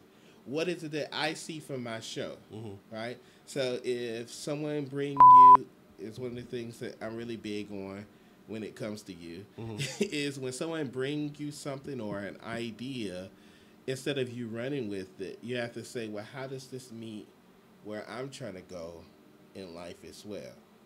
And that's all the principle of intention is. Is that my pacemaker? And then sometimes you got to understand, like, where you at, you're supposed to be in life. You know what I'm saying? Like, sometimes, like, because I feel like having a conversation. That's I think a whole other conversation. I really don't. I don't necessarily agree with that. Where you are in life, you have to understand, because you have to understand where you are in life to understand that if you're able to accept these blessings. Because if you're at life and you don't believe that you are deserving, you're not going to get your blessings. You know what I'm saying? But suppose you know for yourself that you're complacent in life and there are a lot of things that you're not doing that you should do. That's where I'm supposed to be? But the thing is, it's not, stop looking at what you're supposed to be and look at what you're doing. Expectations. Okay. You know what I'm saying? Because it's when you say where you're not at, you're just putting yourself down. Right. And you just say, you're not being grateful because you have to enjoy what you have. That's exactly what she said last night. Exactly. And because what happens is remove the expectations. You're making complacent a negative word. Because sometimes you could be complacent, you could be content. And content could be you could be complacent and content, but you could be content because you're still trying to figure out, okay, I'm in this space now, but I know this is where I want to be. So then that's when you allow these added principles and added laws that you hear the motivational speakers speak of to help move you. It's like singing. When you sing and sound moves forward, right? So in this, you always want to. You could be content at where you at, but you want all of this other stuff that you learn along the way to help move you to your purpose and your destiny. Exactly. Okay. Well, you know what? Our next guest is on the line. Her name is Stacy Brookman. She is a resilience and life storytelling expert. So we have two experts tonight. And she produces the Real Life Resilience podcast. Her mission is to tell stories of recovery from life's most difficult trauma and provide resilience tools for anyone who's had trouble in their lives. Her free webinar will give you 4 simple, proven methods to writing the first chapter of your life story in just 7 days. She believes that life is a story and it's never too late to start telling yours. So please help me welcome to the show, Miss Stacey Brookman. Hi, how are you? Hey, I'm doing great. Thanks for having me on the show. No problem. Thank you for coming on the show. I really appreciate it. So I'm hoping that the information that you're going to give us tonight is going to help me with the situation that I'm finding myself in. So number one, what is your title is a life storytelling expert. What is a life storytelling expert? Yes. Well, resilience and life storytelling expert. And what I do is I help lead people through uncovering their life stories from, their past and their childhood and things like that, to help them overcome the trauma that they've experienced and live a more joyful life. Gotcha. So you are. That's good. Good news. That's good news. So this is another question. So you help people, number one, I guess, find the courage to tell the story, to get through the trauma that they've experienced. Yes. I have been trying to do this in a book that for the past probably it's over 2 years. The issue that I'm having is what's too much? What's too much? I'm writing and I'm like, that's just too much. You don't want to give that much information. What's your advice? What's too much? Are you supposed to be totally vulnerable? Is there a certain amount of information that you're trying to give when you're trying to tell your story? I was telling the guys earlier that I was listening to a life coach last night, and she was talking about you really have to be vulnerable, that you can tell people your story or you can show them your story. And showing them is really being open and vulnerable. And I think that's probably what's hindered me and why I haven't gotten far in my book. What's your advice on how much is enough? Well, yeah, well, first of all, I wouldn't worry about that at all during the first draft. The first draft is you've just got to get that stuff out of your head and onto paper, and just sometimes I say just vomit onto the paper, onto the screen, because you have to get everything out. Because what you're going to do is the more you write and the more you get out and the more raw you are, first of all, it's going to heal you internally. And then second of all, that's the foundation. You know, when you're making a clay pot or you're doing something creative, you have the raw material, and then you cut away some of that stuff to make a beautiful piece of art. And that's what you're doing with your story. So the more you get out and the rawer it is, the better during the first draft. I mean, even Hemingway had really, really ugly first drafts. And so, but you have a lot to work with. So once you get that out, then you can say, okay, yeah, that makes part of the story, or that's really interesting. I think I want to make sure and share that. And then you can craft it into a story. Then you can worry about that. But the very best thing for yourself psychologically and emotionally is just to get that out. And then then worry about, editing and the story part of it, later if you're going to publish, that's okay. But you don't even have to publish it to have it benefit you. So the first part is really the therapy. That's the therapeutic part, getting it all out of your system and on paper. That's exactly right. And they actually use it in writing therapy, and a lot of psychologists use that as that's what my psychologist recommended to me when I was going through a horrible divorce with a sociopath. And he recommended that I go, take this class, and it was the best thing I've ever done, really. Okay. Helped me a lot. That helped me a lot. I'm going to write so much this week now so I can just get it all out. Okay, great. Yeah, we as human beings, we have a huge capacity for pulling the wool over our own eyes. And, we kind of let things slide or we kind of ignore things. But when you write it down, you've got to, first of all, find words for your feelings. You've got to find words for what happened. And you start to actually be able to implement the wisdom you've already learned. So you've already learned the lessons that you've experienced in your life, but you might not be putting those lessons into practice because those are kind of just roaming around in your head, but not concrete. When you write them out, they are absolutely concrete, and you can see them for black and white, for what they are. Gotcha. Hi, Stacy. My name is LeVar. You touched on it a little bit, but how did you get started in life storytelling? Like, how did you feel like you was ready to share your story to others and teach others how to tell their story? Well, I'm glad you asked that. It's quite interesting. Like I mentioned, I was going through divorce with someone who was a sociopath. I didn't even know what that word meant at the time. Some people say narcissist, but some people say sociopath and psychopath.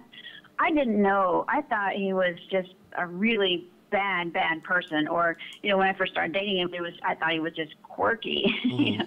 Little did I know, you know, what could happen when you start divorcing one of these people. But, you know, just to be honest with you, I discovered himself advertising himself on Craigslist. And I'm like, okay, that's it. I am not taking this anymore. I took 10 years of that crap. I'm not taking it anymore.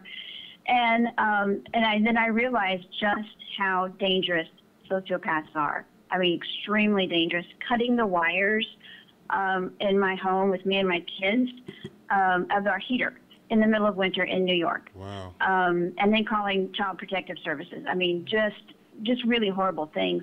That's not even cutting the surface of it. But so throughout this, I mean, then when you're in stress, your brain just kind of shuts down the thinking portion because it's got to survive. And, you know, it's a lot of chaos. And then you're constantly in stress. You're constantly wondering, okay, what's going to happen at court? What's going to happen with the, you know, the child psychiatrist? What's going to, you know, all of those type of things. We all had psych evals. And when we had psych evals, that's where I found out that the word sociopath, that's what he used. I'm like, oh, okay. And then I could do some research. Well, in the midst of that, I had a birthday, and my mother gave me some birthday money, and I spent it on a memoir class because my psychiatrist said, hey, you really should do this. It might relieve some stress. So I took this class, and it was the best thing I've ever done for my sanity. I wrote my stories of all the crazy, crazy things that were happening that week, wrote them out. Every Friday, all of us in the class brought our stories, and read them out loud. And they were fascinated. They were fascinated by my stories, and I was helped. I was able to see the things that I had been ignoring. I was able to see the steps I could move forward, the wisdom that I had already learned but hadn't put into practice. It just helped me be so much calmer. And there is a ton of research out there. I didn't know it at the time. I just learned that naturally. But there's a ton of research out there, in particular by the University of Texas in Austin, the professor, Pennebaker, Dr. Pennebaker, has done a lot of research. And but writing about your life and writing your life stories, writing through trauma or about past trauma, actually boosts your immune system. It helps you become more peaceful. It helps you, you know, learn the lessons from your past and be able to implement them so you can be a more resilient person. Actually even reduces pain. Some people have chronic pain. If they write about that, they actually can reduce that pain. So I learned that naturally, and from there, I'm like, I've got to share this with people. I started studying the psychology of it, the art of it, and from there I thought, well, I want to share this with everybody, because even if you are not a writer, even if you hate writing, you know, hated 8th grade English, and this is not about that at all. Like I said, it's the first ugly draft is just getting that out there. You don't even worry about grammar or punctuation or anything like that. Just get it out. That step alone is incredibly healing. Okay. Awesome. Hi, Stacy. How are you doing today? This is Nate. Hello. Yes. So in understanding this process and learning how to write life storytelling, learning the process of writing life storytelling, I guess, stories, what would be the process that you would tell someone to start to begin to tell their life story? Yeah, that's a great question. I take people through 4 steps. And the first thing is to embrace your story. You've got to embrace what's happened in the past. You know, a lot of people will say, oh, just forget about it. Try to put it in the back of your mind. But traumatic memories, and trauma is different for everybody. It could be bystander trauma. It could be something that actually happened to you. It could be, you know, having cancer or trauma. I mean, it could be something small to me that's big to you. But traumatic memories are stored actually in a different part of the brain than regular memories. Mm-hmm. So when you go back and you embrace your story, you figure out what those stories are, you start to put those memories in a place where they belong, in the regular place where you store memories, where they can fade. So but embracing your story is the first step, and I take people through an exercise where they make 3 lists. And the first one is, what are the milestones in your life? So start with, I was born, and see if you can get 15 or 20 milestones. I graduated. What were some of the major events in your life to date? The second one is, what are the list of desires that you've had? Like, I desire to be a doctor. Obviously, that didn't come to fruition, but what are some of the desires? If you could get 5 or 10 of those, or even 15, like, I desired to get a college degree. I desired to, you know, be married. What are some of those desires that you've had? And then the third list is a list of conflicts that you've had in your life, and that could be money versus spirituality, or family versus work, or any type of thing that's pulled you in different directions. So then you have 3 lists, and you might want to do this over several days' time, or even a week or so, because you're going to keep adding to those lists. When you do that, and you stop and you look at your list, see if there's anything that cuts across all 3 lists.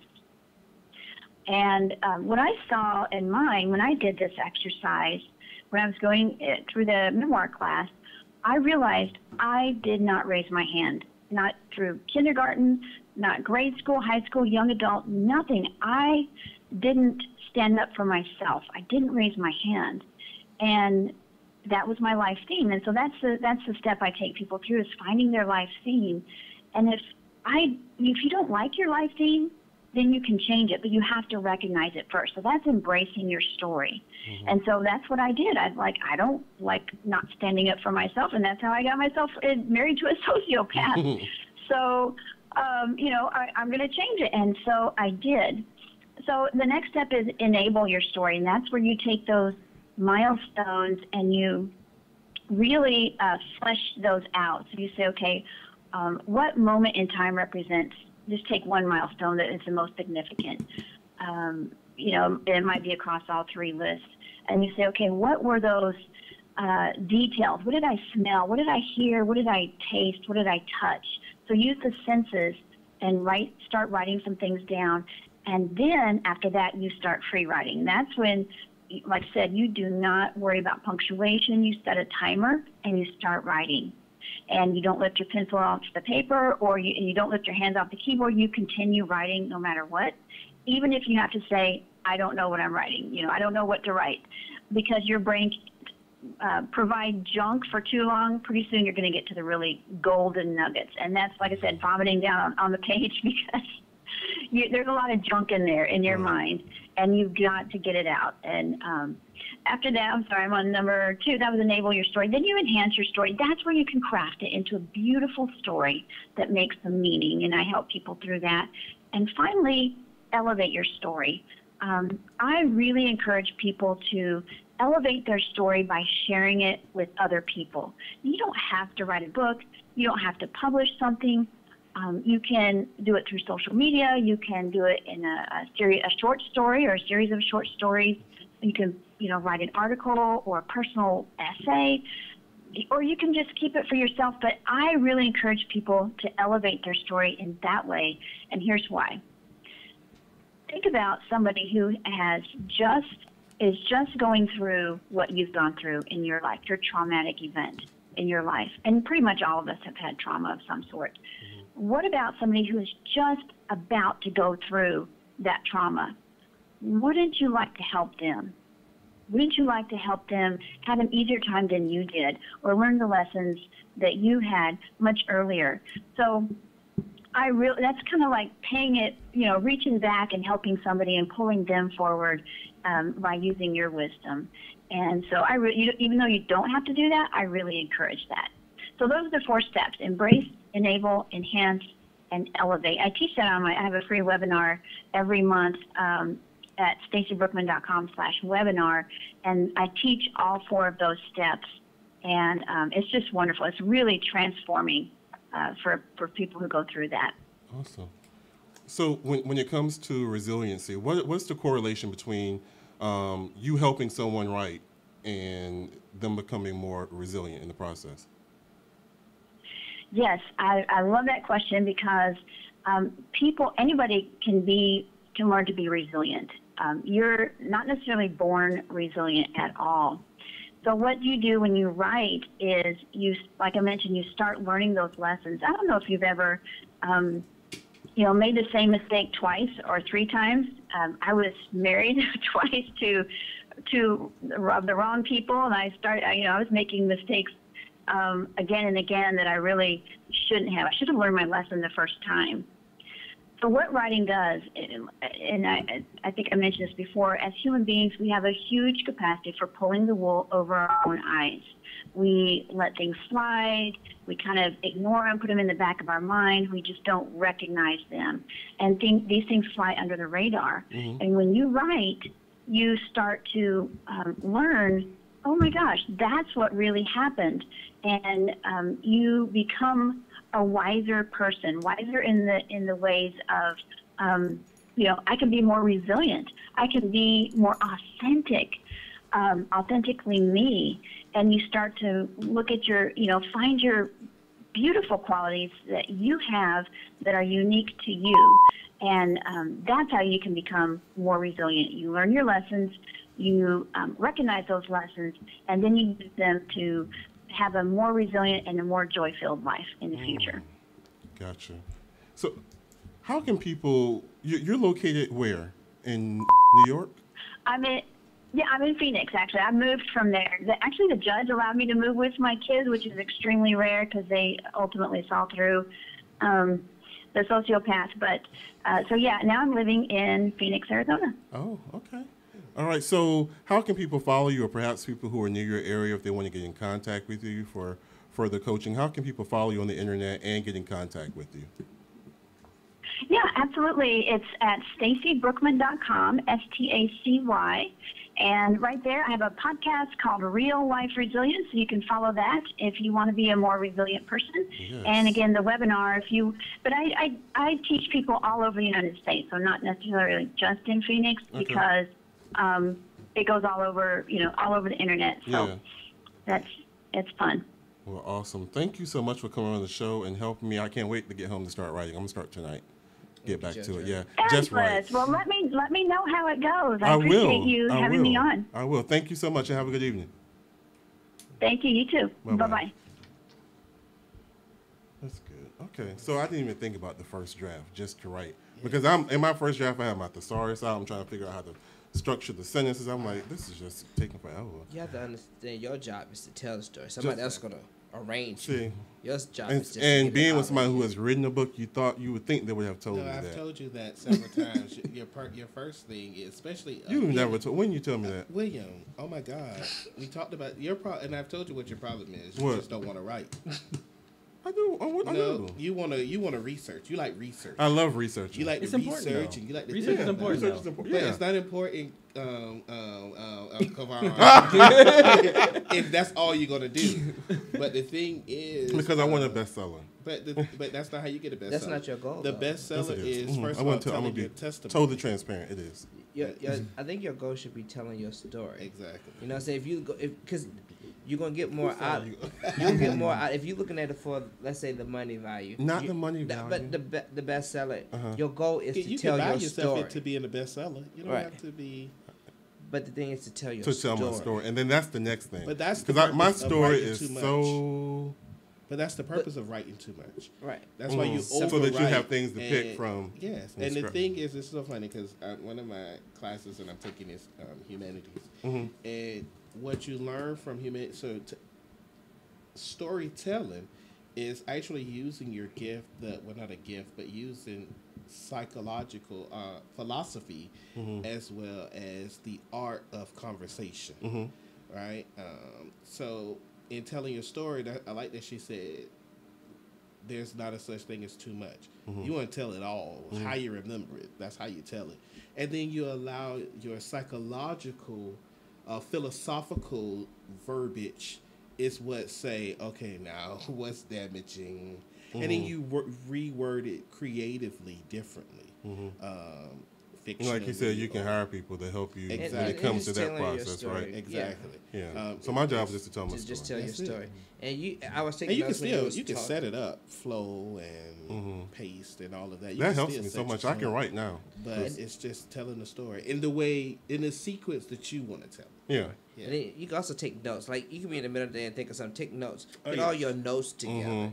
And then sit back and put your notes into. I've told you. You told them this also? You told me that part. You did tell me that part. And then also But you never told me about the first draft. Okay. I'm giving you credit for what you really did. No. Credit wasn't needed. Okay, we're going to move on. You already We're going to move on. Okay. I want to tell you a note that from something that you said. You were talking about, saying you don't know how to be vulnerable. But being vulnerable is the strongest you that you will ever be. Because you're okay with whatever's going to come with your story. You know what I'm saying? That's where I'm at. And the thing is, so you get close to that, Mike. That's where I am, though. That's where I am. Am I okay? I learned when you put up a guard and you be like, this, then you're not strong at all. No. You're not being your true self. But when you wear your heart on your sleeve, because I could tell my story to you, you might ball my story up, but you might love my story. But that's the gamble I'm going to take, and that's making me stronger. Because at the end of the day, I'm giving you all of me for you to take it. To do whatever you want to do. I'm not looking for your acceptance. Yeah. I'm just giving you my story for you to use it for yourself. I received that. Well, understood. Thank you. We heard it here first, Lisa. Understood. So when I write my book, you have me with my book name. The writer's block will get you off the writer's block? But I didn't have, because I have so much to tell. It was just, I was just like, so much writer's once block it's out there. It's that he want to tell only a certain part. Right. He want to tell a good part. Right. But in a bad way. He want to tell a good part in a way that Mr. Know-It-All, that is not it at all. I want to tell the good part in a way I'm going to change it's not. It's my story because I'm getting to a point where you know how people perceive you. Okay, perception is everything. Perception. You have people have perceived me a certain way all my life. When I tell my story, it's going to totally define all But of I it. guarantee it's going to shock you. They're going to say, no, they're not.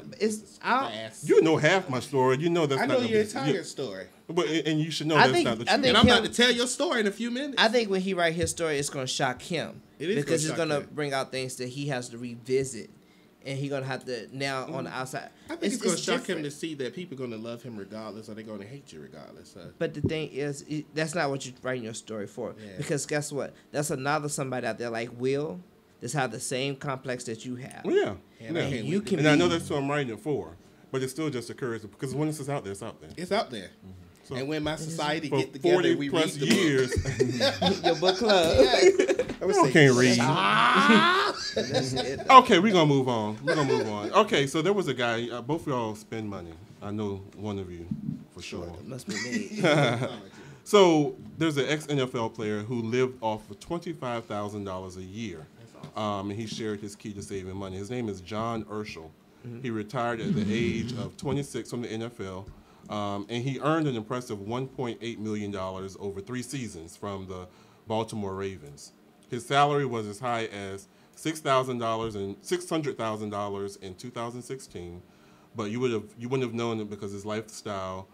He drove a Nissan Versa that he bought for $9,000. He chose to live on less than $25,000 a year, which means that he was living off only 4% of his salary in 2016. So he was saving about 96% of what he made.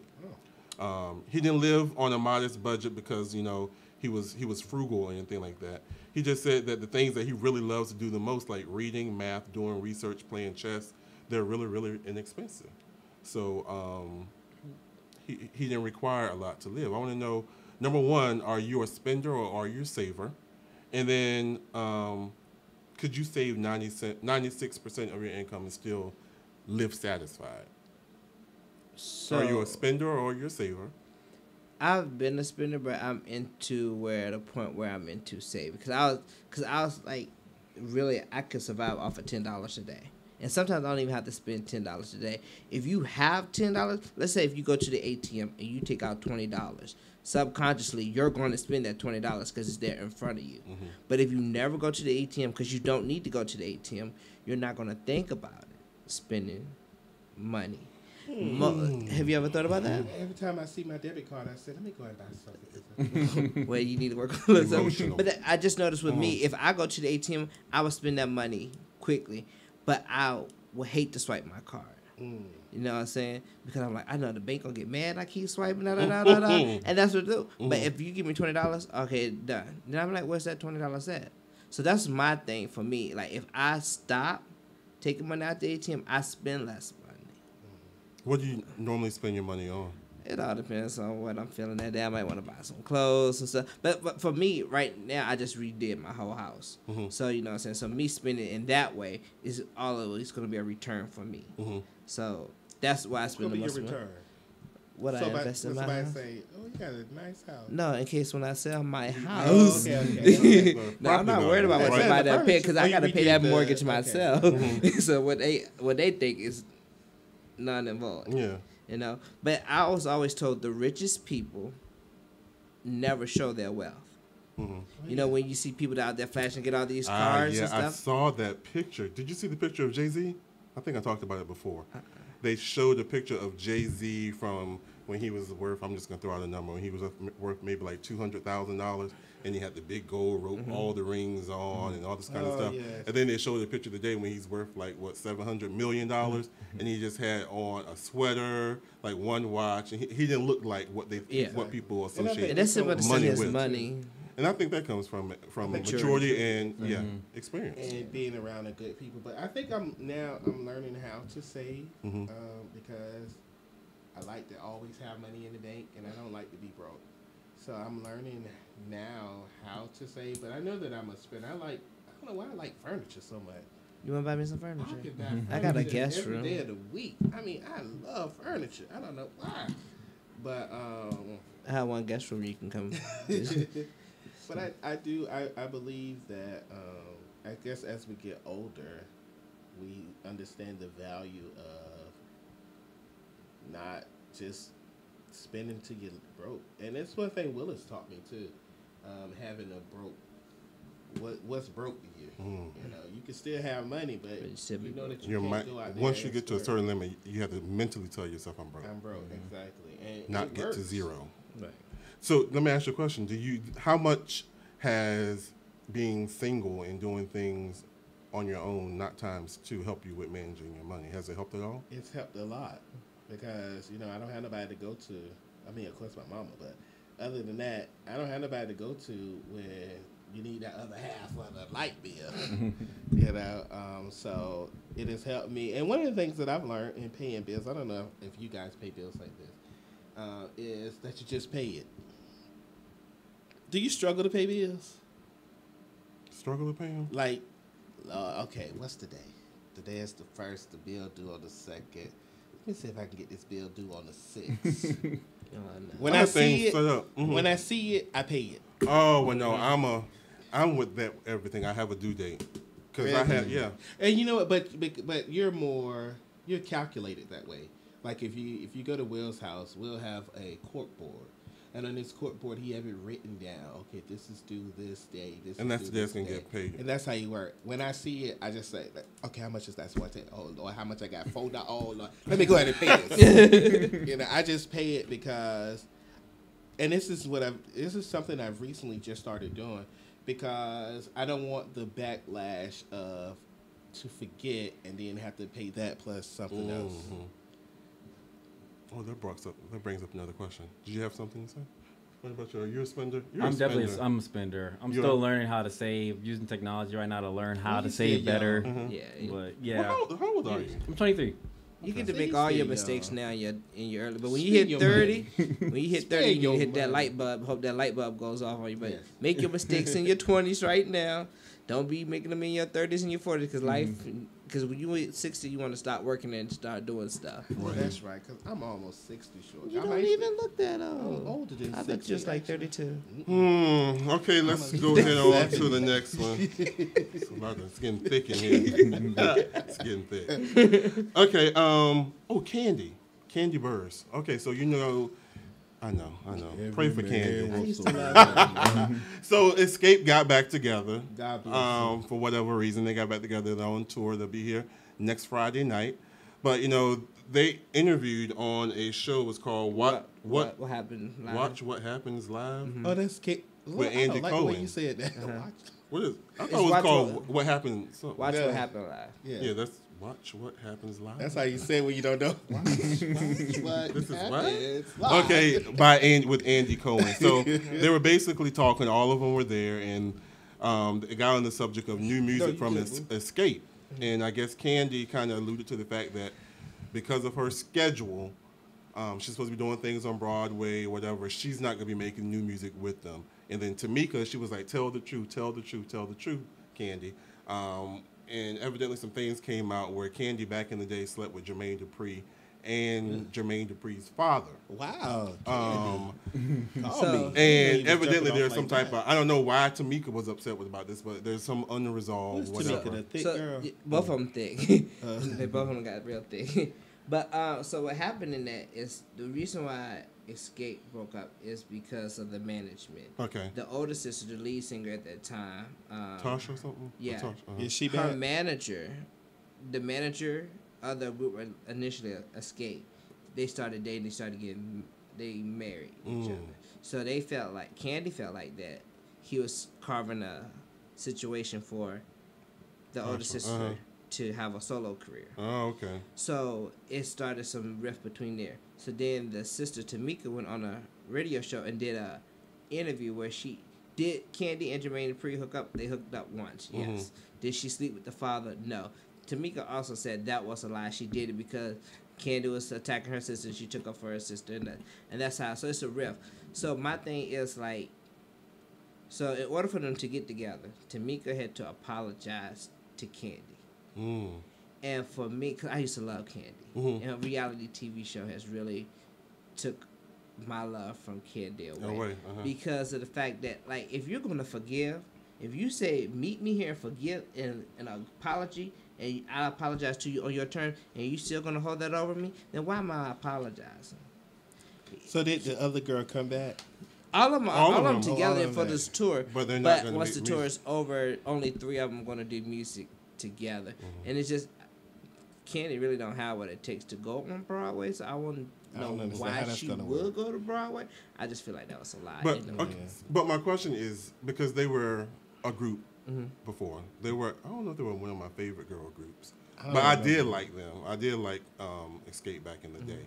I want to know, do you have relationships or friendships that basically didn't work? Do you think? Do you think? Yeah. Yeah, everybody go through, cause like you grow in life, and sometimes y'all don't grow in these same paths. And it's not that y'all dislike each other. It's just what y'all had in common. Y'all no longer have in common, and it's okay for your friends to grow. You should never have a friend that does not grow. You should not have a friendship where y'all don't pour into each other to make each other grow. And that's the thing that people sometimes, you don't have to have you don't have to cuss somebody out because y'all no friend. I mean, y'all can be friends from a distance. Y'all don't have to be enemies, you know. Is that what you say too, Nate? What about you? I have no idea what Escape is, you know. YouTube it tonight. This is what gets me, because that's his version of oldies. And this is so funny, Kevon, because I was sitting here saying the same thing. What is an escape, I thought an escape was a door in the bottom of it. What? I'm not familiar with the escape. I started picking it up once I mentioned Jermaine Dupri and stuff. And I was like, okay. Well, they were a group from the 90s, which... The 90s, wow. It really gets me because to a lot of people that's oldies, and that's not my version of oldies. They're part of that 90s R&B movement. Yeah. So when people say the 90s R&B, they are part of that. And that's when they was like, that's when there's good R&B. But I agree with you. You know, their relationship, Yolanda Van Zandt in one of her books, Acts of Faith, she said that people come into your life for a season, a reason, or a lifetime. and it's really your goal to figure out where people are in your life. I actually learned that from Bishop Kim Brown at the Mount. Yeah, I'm sure he got that from Iyanla. Sorry you said that, but I take the mic. But I tried to reconnect recently with some friends who I had back in the probably early 2000s, 90s, and like you were saying, sometimes you grow apart. You do. And it's kind of sad because you remember the fun you used to have back then, and then because... But you're not the same person having the same type of fun. Yeah. But it's so funny that we said this because I was reading the other day two people that I feel like they have celebrity status. Not really, but okay. And they were actually arguing on... What's it called? InstaSnap? What's it called? Instagram. The Instagram story. Yeah, it's like a snap for Yeah, Instagram. when they were arguing on that. It's crazy because it goes by so fast. I'm like, well, why would you argue on this? And one was calling the other one, calling him out, saying you're a designer, but you don't have no money in the bank, and I drive a Bentley, whatever. And he alluded to that same fact. He said, we haven't been friends for years. But although we're not friends, I would never call you out on any type of platform. He said that, we whatever reasons why we are not friends, we are not friends. But even though I have secrets about you, they died when our friendship died. So I would never put you out like that. And it was really good. It was gossip. I don't gossip a lot, but that was gossip. Mm-hmm. So one thing about when I was talking to you about doing this, and then you told me Nate was coming. I said, "Oh, I haven't seen Nate in so long." You know what I'm saying? Kind of like last time y'all saw me, I was just a young little boy just running these streets and stuff like that. Still and it's young. just say again. You still young. Oh, You're just not running these streets. Now. But I was excited You were, because yeah. it's what, about over 15 years? I Yeah. don't know, y'all. Yeah. And it's just like y'all get to see where I was when I first came on the scene. And now y'all get to see where I'm at today. Yeah, exactly. Yeah. That's what growth is. Mm-hmm. I'm proud of you. I made you proud. I am. I'm very proud of you. Then I was thinking about, well, I don't. You're a little more involved because the Dupree side of your name and everything. Okay. And I know that we've had this. You've never indulged in the community, in the family. Well, we had our own individual small family, though, Nass's family, but I've always tried to reconnect. I have fond memories of friendships that I had way back then, and now at this stage, I've always tried to reach back. I've always gone to the pageants and stuff and tried to reconnect, but it's for whatever reason, I just like this difference when I try to mesh or get established with some of the friendships there.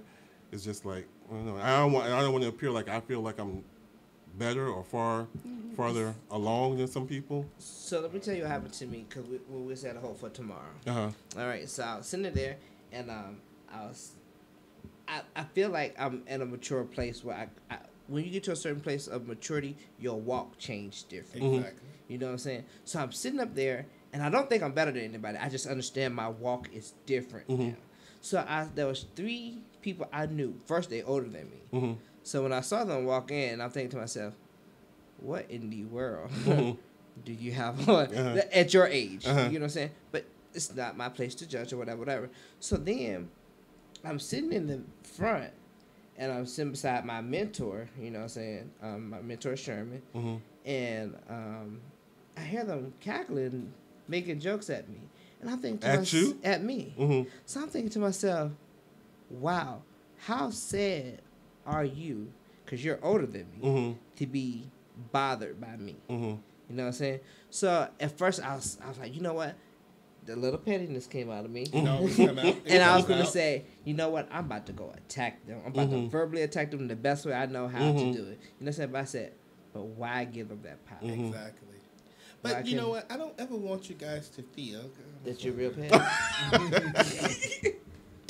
Sometimes, Kavon, in life, you're going to find out that even though your intent isn't to make anyone feel that you're better than them, but there are some people that you are better than. I'm sorry. That's just how it is.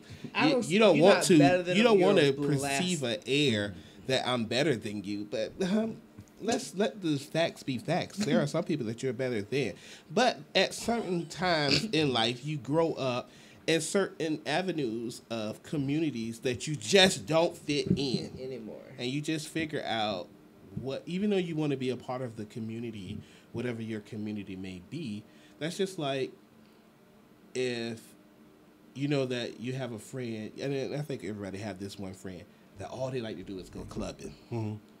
But you know that's not your calling. First of all, I'm gonna fall asleep in the club. Let's start there. You know, I'm gonna go to the club. And I'm gonna be like, can I get it's so loud in here, I can't hear you. You know, but so I don't think they would think, oh, he must be better than me. He think he better than me because I don't go clubbing. No, that's just not what I do. I don't go clubbing. I find other things interesting. So don't think that just because you don't do it the way they do it, and especially when you know you got it better than they got it, you don't ever make it seem like, oh, I don't want to feel like I'm better. Don't water yourself down? Yes, you don't. Yeah. I'm not going to dumb myself down because you dumb. I'm not going to do that. You don't water your gift down. Mm-hmm. Yeah. You know, and this is one thing I tell Will all the time. You're the talent. Everybody is trying to harbor around you because you're the talent. You don't let them take over your gift. Right. And you don't keep nobody in your life that don't respect your gift. You know what I'm saying? Mm-hmm. Just like when I told you when I first did the first one, I was honored that you asked me. You know what I'm saying? I love being a part of somebody's dream and vision, and I carried it with the same amount of integrity that you would carry it with. Exactly. Because I respect you as a person, and I respect your gift. Mm-hmm. So you don't have nobody in your circle. Just like somebody come disrespect your house, you're not going to invite them over, right? Don't let them disrespect your energy. So don't feel bad because you don't fit in anymore. You don't fit in for a purpose. Right. Yeah, and you was born to stand out. Okay. All right. We're drawing close, but I have two more topics. Okay. We both have expressed in one way or another that we are faith-driven men. Mm-hmm. So I saw in one of the groups on Facebook, and it was a illustration that said, is it faith or is it dumb to put your bill money in the offering plate? That's very dumb. You look like you're thinking. I am thinking. Because you have been grown to believe to pay your tithes until you pay your 10%. You know what I'm saying? But your 10% is for that building. Mm-hmm. That's what it is. Your 10%, I was like for when I bought my house. Mm-hmm. My stepfather is a pastor. My blessing my house was giving it back to God. That was returning my blessing back to Him. You get what I'm saying? Okay. So me giving him 10%, I don't even know where that money is going to. It's some, I'm not telling everybody not to pay their tithes or whatever. But you got to understand that some things, it's just a folk tale. Mm-hmm. You know what I'm saying? And I've been afraid to think that. You've been afraid to think that? I've been afraid to think that because I was just like, is this something because pastors know they need money to run churches? And because the church is a business. That's what you have to understand. And they play on your psyche. They very much do. Religion is not a business. Mm-hmm. Church is a business. Mm-hmm. Exactly. You know what I'm saying? You really don't have to go to church to get your religion because what he interpreted from the Bible is going to be different from what you interpret because it's just reading literature. Mm-hmm. You know what I'm saying? But it's your relationship that you have with whoever your higher being is what's going to guide you through life. Okay. And sometimes you need coaching, and there's some people that set in your life that are going to help you. They're going to be your spiritual guiders. Mm-hmm. You know what I'm saying? But you might not always have to find them in the church. You know what I'm saying? However, do not put your rent money in the offering basket. Because when you get put out... But I've heard pastors preach to do that. That you have to have faith. And you do have to have faith. But I wouldn't take away from my livelihood. I do because God give you wisdom. Yeah. He speaks though. Owing no man nothing. If you don't feel comfortable, and I've heard of people saying, I put all I had in the plate, and God blessed me with whatever. But you may have had a window or a period where you can wait for a blessing. But if you know that your light's gonna be turned off in the morning by 5 p.m. Exactly. Ain't that much prayer. I do believe God is gonna say, put that money in that on your Dominion light power bill. ain't gonna say. Because that's why he say he know your heart. Yeah. You know, he know what you want to give. He know what you want to, what your desires are, but you can't. But I don't think he would say give to, especially if he is an all-knowing God and he have everything. Then why do you think he needs your $22.16? Yeah, 16 cents. Yes. That's for the. You're right. You better put that in the offering basket and get your lights cut on. Last topic is so Jordan Sparks. You guys know who Jordan is? We do know who Jordan is. Jordan Sparks. She got married in a secret ceremony, and now she's pregnant with her first child. This was revealed in People magazine.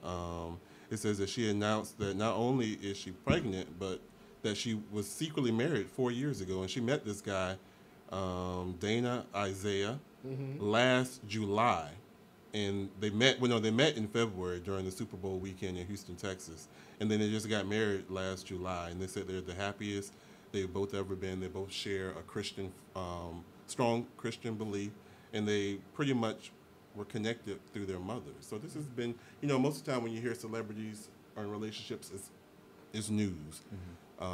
But they said that it's pretty much been low key, and they're really happy. So I want to know: do you think it's important when you are in a relationship, you want it to be successful, that you keep it pretty much on the low key, that it's discreet? It's not even keeping it on low key. That's your marriage, your relationship or your union with somebody. That's between you and that person. Because when you start inviting people into your union, they're gonna break it up. I've never, in any relationship I've been in, I've never been the type of person that want to share pictures all the time, because I like the privacy of my relationships. You know what I'm saying? Because people will take anything in your relationship and turn it big and have you turn against each other. I'll tell you outside story after this, but like that, you will be surprised once you tell somebody you're dating somebody. People come out of nowhere and will try to tear that up. I just had a conversation last week. I'm like, where did this come from? But it's just like, what? Just keep it to yourself. Yeah. I don't understand social media relationships. I don't know. Because then I see y'all together for 4 months, y'all engaged, then y'all break up. Why y'all playing on my face? Somebody was saying, who wasn't saying something? We feel we invested. She said, we invested in this relationship. You need to tell us why y'all broke up. Yes, but I saw a guy one time, a comedian, his girlfriend was telling him, why you don't put me on your social media? He said, which one you want to? You want to be in a relationship with me or you want to go on my social media? You need to choose. Yeah. Like, I don't even want to be social media friends with the person I date. Somebody else said that too. I think we should have our own separate social media because it causes conflict. It does. And then you can find anything you want to find. Some people be like, well, why does one person always like it? That's unnecessary arguments. You know what I'm saying? So you will block them? Not block them. I won't block them. It's just because you're not friends, can't they still see on your page unless you miss? Yeah, but it's not that we're not. It's not that I'm just gonna go. You can set your settings up that only people on your friends list. They can probably look at your pictures, but they couldn't see. I don't think that's what you're writing. Social media friends.